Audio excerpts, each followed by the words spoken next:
everyone, and welcome to another episode of Marketing Automation Made Simple. I'm excited to be talking to Ed Frame today. Ed and I work in a similar field. And what I love about Ed, he runs this company called Exemplify. And Exemplify helps businesses to retain more customers and turn them into their best brand advocates. It's a very simple solution, but it's always very hard to do. And Ed is going to explain to us how we can do this in a very simple way, maybe using technology and maybe using a bit of smarts and marketing strategies.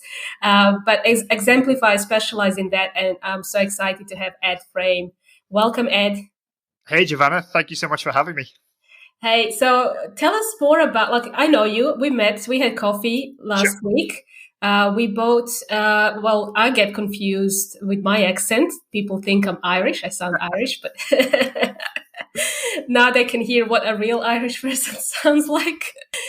And we had a good chat last week, and I was really impressed with your business. And I was so excited to have you join me today because I haven't yet talked about a topic of how we can retain more customers, and especially if you're running a business where retention is really the key. I mean, it costs us a lot of money to get new customers in, and then we always forget about the retention. Like, how do we actually get them to come back and buy from us over and over again?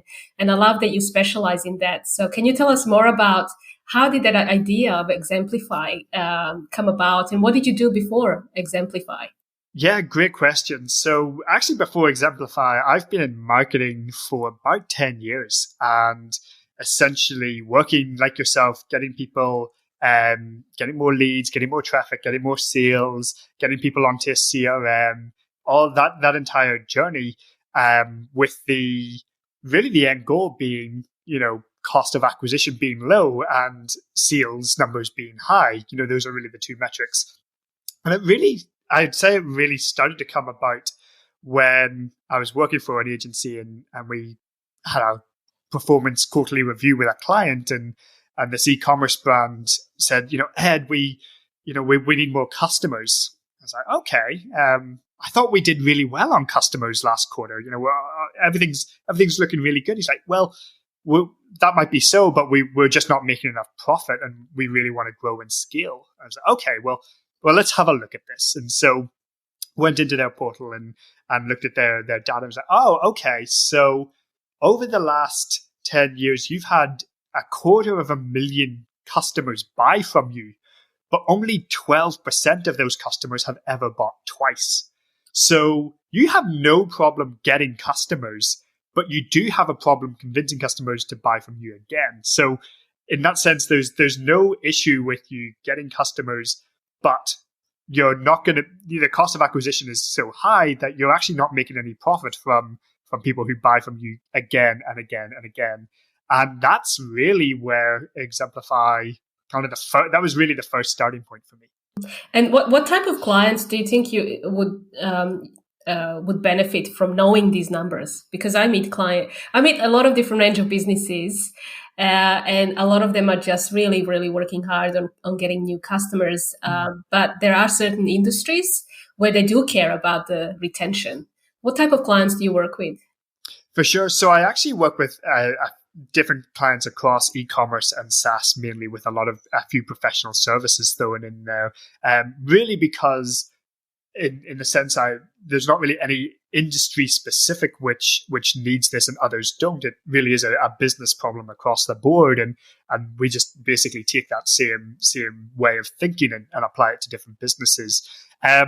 Really, if you are a SaaS company where if you've got like a subscription revenue model, that you might be spending $50 per acquisition for a $20 product, per month product.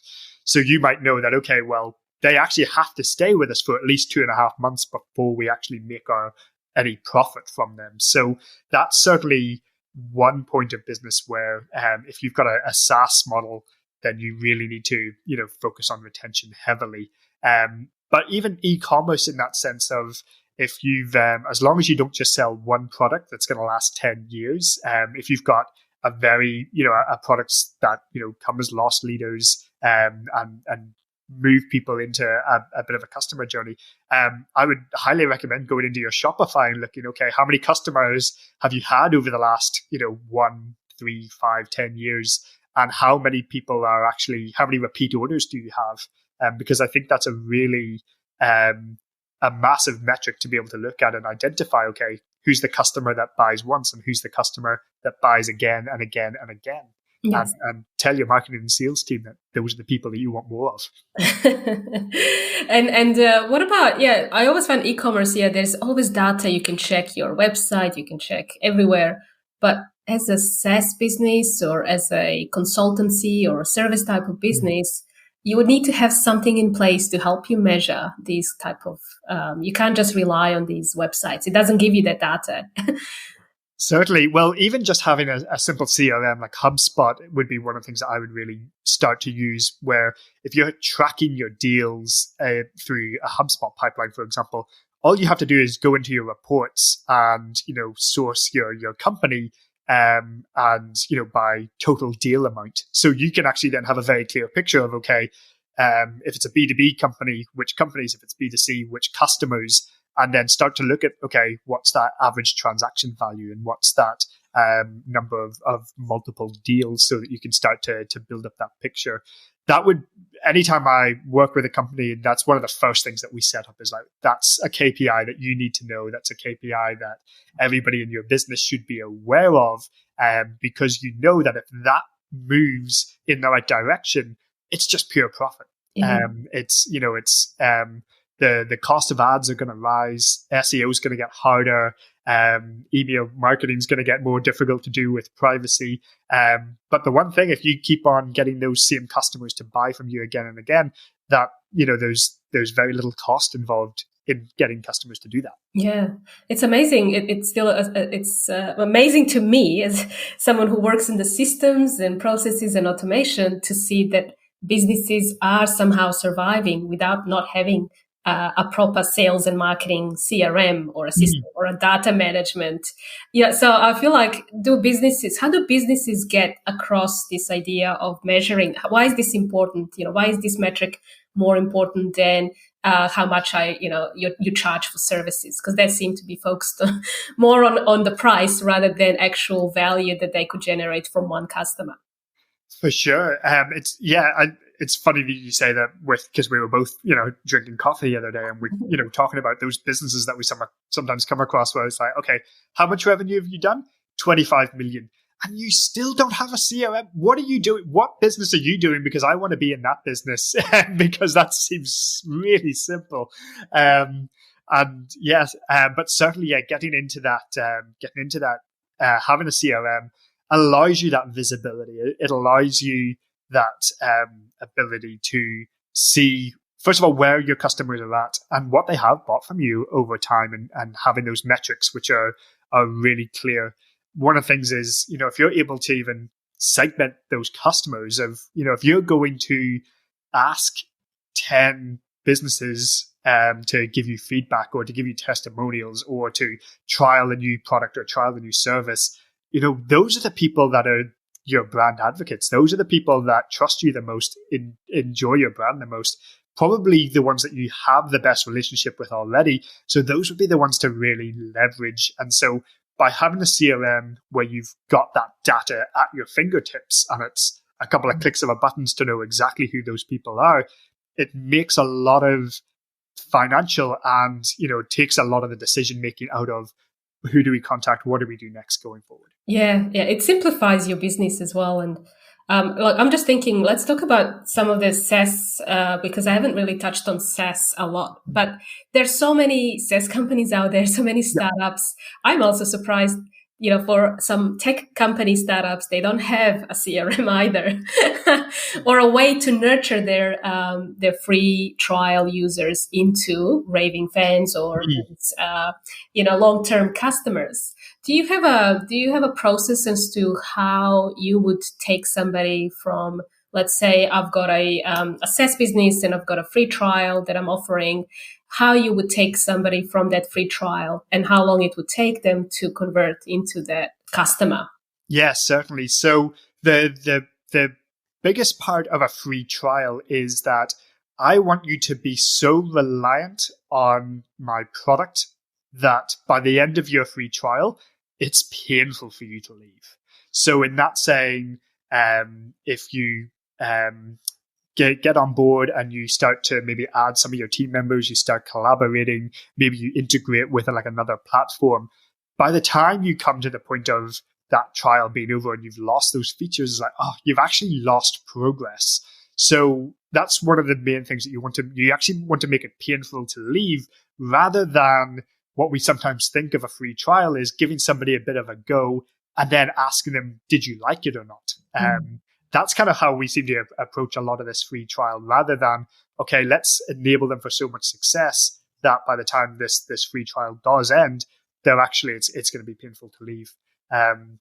One example of, a business that does this really well is even, now I haven't been on Tinder in like, I've been married for 5 years now. So it's been a very long time since I was back at Tinder, but, looking at some of their, what it was and then the case studies and how they just make it so simple. It's like whenever you first get on, you add a couple of details, you build a profile and it's left or right. And then they start to add new features later on, and there's sometimes you don't actually get access to new features until you've come back 2 or 3 more times. So what it does, it allows you to start to just build those habits very, very quickly and easy. They've obviously made it very, very simple to use, but they're not going, here's 10 features that you need to know, because you'll just get overwhelmed. They're like, okay, here's one feature. And then the next time you log back in, you already know how to use that feature. So I'm going to give you one more thing and then one more thing. And I'm going to give you this then, I guess, the super like button. I don't know if it's still anymore.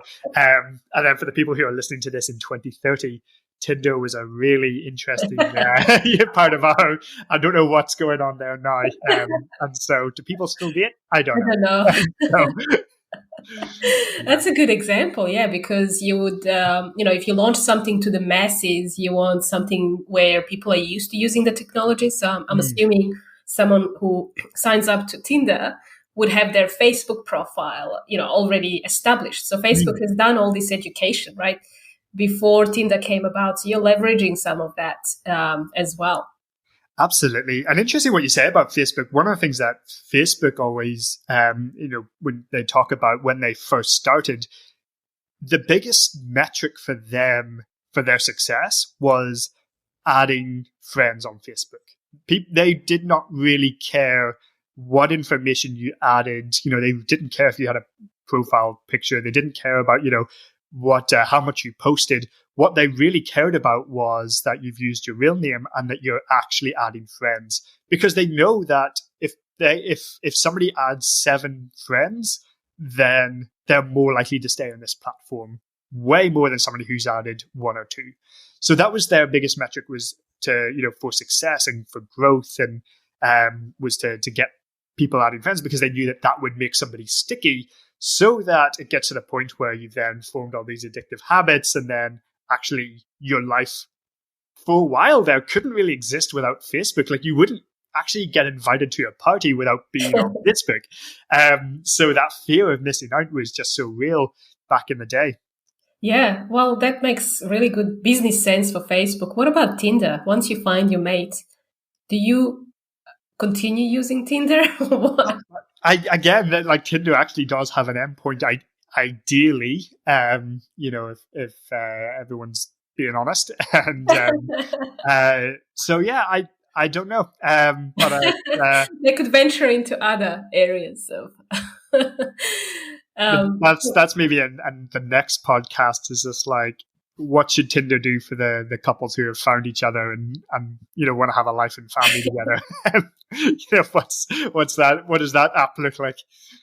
Well, I'm thinking about this because obviously a big metric to follow is that losing users, losing customers, and losing all your clients. So that's the attrition. Is it attrition or churn? It's a churn rate. Yeah.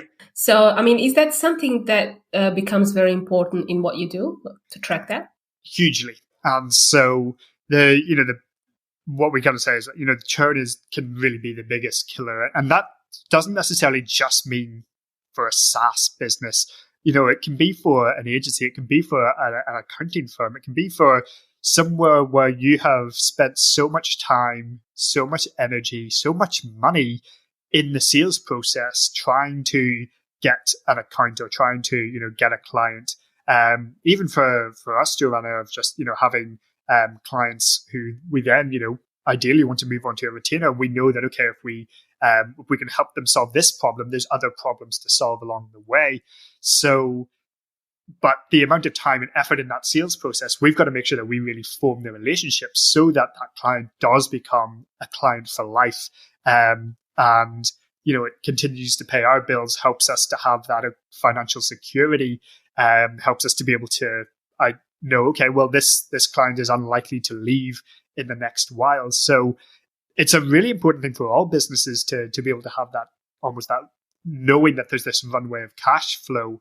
Obviously, things happen and you can have the best intentions of the world, but still lose a customer. These things do happen. It's business. But being able to always look at, okay, how can I, I've sold maybe a $2,000 product or $2,000 service, sorry. How can over the next year I can make that 20,000, and how over the lifetime can I make that 200,000? And start to. That's a very different way of looking at acquisition going forward.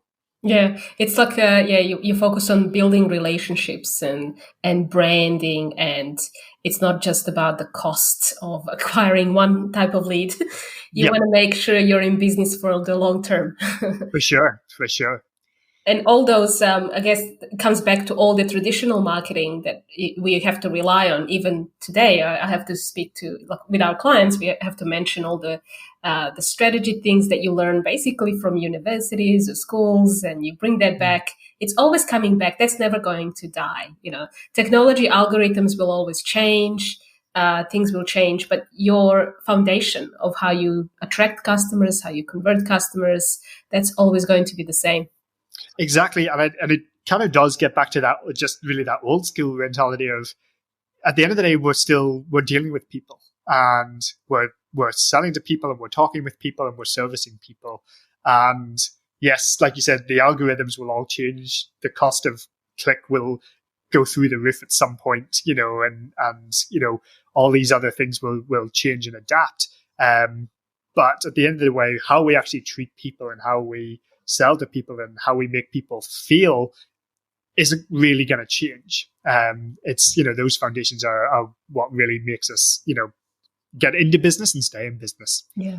I don't know if you find with your clients, but we get asked questions like, oh, I'm too scared to set up an automated, let's say, nurture funnel or some kind of automation because I lose that personal touch. What do you say to that? Yeah, certainly. So there's two things I can think straight away. The first one is, what are you doing at the moment that is hyper personal, and kind of identifying, okay, what is it what are those personal touches, and what do you feel that's going to be lost? With a great CRM, there's ways around this, and even if it's just using, for example, instead of purely automation where somebody fills out a form and they get an automated email in your way on a golf course, versus, okay, somebody's filled this out, I want to get back to them, but maybe I want to use HubSpot's sales sequences tool, and I write, their next email and then the automated reply to that if they don't get back to me, and then the automated reply to that again. So it just helps you manage those things. So that's kind of one sense where, if you want to keep that hyper personalization, there's still ways to speed it up. And in terms of the other side of the hyper personalization thing, is it actually, are we, scared of losing the hyper personalization? But also, automation can be using somebody's template and remedy for success. One of the things we often see is that every B2B business will have multiple sales reps who perform better than others. It's, no one's ever going to make the exact same amount of revenue or the exact same number of sales in a month. If you do, hats off to you. But there's always going to be some who outperform others. And so it's sometimes taking, okay, what's this person doing really well? and how can we use what their messaging is and what they're saying and actually scale that person up across the rest of the team. And that might be somebody who's really great at that initial, getting on those initial qualification calls and qualifying really well. Maybe there's somebody else in the business who is so good at closing the deals. And it's like, okay, what's she doing really well? How can we leverage what they're doing and replicate that across the entire team? So there's really an ability with automation to replicate what works and scale what works without having to bring everybody into a meeting and train them up on these things that they're actually not listening to anyway. So I think there's that ability to really look at, okay, who's doing what over the sales process, and if something works really well, keep using it. And if something doesn't work, that's okay. You've tried it, and that's, there's no kind of in marketing and business, there's never this it'll all work perfectly every time. No, the way you find things to work is we try this and we see how it goes and we improve upon it. And we improve upon it and we improve upon it. Yeah, and what I love about the automations, it will amplify all the good things. But if you don't fix your business or sales process, it will also amplify the bad. Absolutely. Absolutely. So if I was a business looking to focus on retaining more customers and users on my platform, what would I need to do first? I mean, is this something that I need? Is there something specific I need to look at in my business to help me do that? Not really. Give me a call. That's probably the first step, and we can have a chat. But if you did want to just go in and be like, okay, how can I start keeping more customers? Maybe you're selling to people and they buy one service from you, and you build their website, for example, and then they're away. A great way to look is, okay, well, what is the next problem that they have? So maybe I'm a website designer, a website agency, and I've built somebody a website. Well, what are the other things that need to go to keep that website up and going? Whether it might be hosting, SEO, performance marketing, even if it's services that you don't have, how can you offer this to somebody else in such a way that you still are in front of them? Perhaps you have a partner or things like that. But being able to just constantly look at what the life cycle of that journey is for that particular customer or client, so that you're always anticipating. It's like, I know that whenever people build a website and they go live, hey, the best thing that you can do is have 6 months of support because bugs happen, and being able to just anticipate that, and then 6 months down the line, okay, well, this is how you're going to grow your website to get better performance marketing and things like that. So being able to structure your business and your products and your services in such a way that there is actually an evolution of that, all the way to the point where okay, websites have changed over the next over 5 years. Websites are going to look very different. Time to redo the website again. And as long as that business is in business and you've got that relationship with them, as long as they're still flying, they're going to keep coming back to you to build websites for them. Is there a specific number as to how often people should keep in touch with their customers? Oh, I would say, honestly, if you're letting 2 weeks go by, and that's not just necessarily you personally, but two weeks feels like a long time in my sense of, especially if they are a customer, like they are paying you a retainer. If they they should be hearing from you, even if it's just a check-in or it's a, hey, we've done this, and this. One of the best ways to lose a customer is to go silent. Because essentially what you're doing is you're giving them an opportunity to go and find somebody else. If you can continue to provide value and demonstrate that you're providing value, then it's very hard for customers to think about going elsewhere. That's a good answer. We just had a session with a client, and they were very scared of putting a very simple, basic automation in place. which is just having a little pop-up on your website, capturing. And my advice to them was, well, we have this really cold lead. They're coming in and we have to nurture them. Let's give them a 3 or 4 emails just to stay front of mind. Yeah. But they were too scared. They were like, oh no, 2 days is the wait period of 2 days is too soon. Can we push this to 10 days? Ooh. I'm like, wait a second. Online, things feel very long, like a long time online. 2 days can actually feel like 2 weeks. Absolutely. And certainly with all the noise, especially for it's very different for somebody who's an active paying customer versus a cold lead. If a cold lead has come to your site and actually taken action, yes, you want to get them into that qualification call while their interest is there. It's even funny. I was talking with a sales rep the other day and about when somebody has viewed a proposal that you might have created like 6 months ago, and then you get a little notification on your phone. I do anyway, that somebody's gone in and viewed your proposal again. I'm like, oh, okay, they're thinking about it. Why are they thinking about it? How can I be on top of this? And then you might kind of backtrack. You're like, oh, it's actually because they received an email from me that just struck a chord. Just being able to, the more that they're hearing from you, the less that they're hearing from your competition. Yeah, yes, that's so true. Even us, we actually had to stop emailing. I know this sounds crazy. I work in marketing automation, but we haven't sent emails for the last year because every time we do, we get busy. Or some of the people you spoke to maybe 6 months ago come back. Oh, there's Giovanna's email. I haven't seen that in my inbox. I better reach out and we start chatting. So I was really scared that I'll get more customers. That is a good problem to have. That is, so listeners, if you're in that sort of stage, and if you want to turn emails on, we'll just get Ivana to send them and put your website in our hyperlinks. But we'll definitely, I agree with you. We definitely need to stay front of mind on a regular basis. I have had some clients also trying to do things in the wrong way and try to fix it, or they hire people from offshore. They try to put together without understanding the strategy. This is what I found really difficult, is that 80% of what we do really is the strategy. It's mapping out exactly what happens before somebody signs up for a free trial, what happens during that process, what happened after, and then being consistent with that.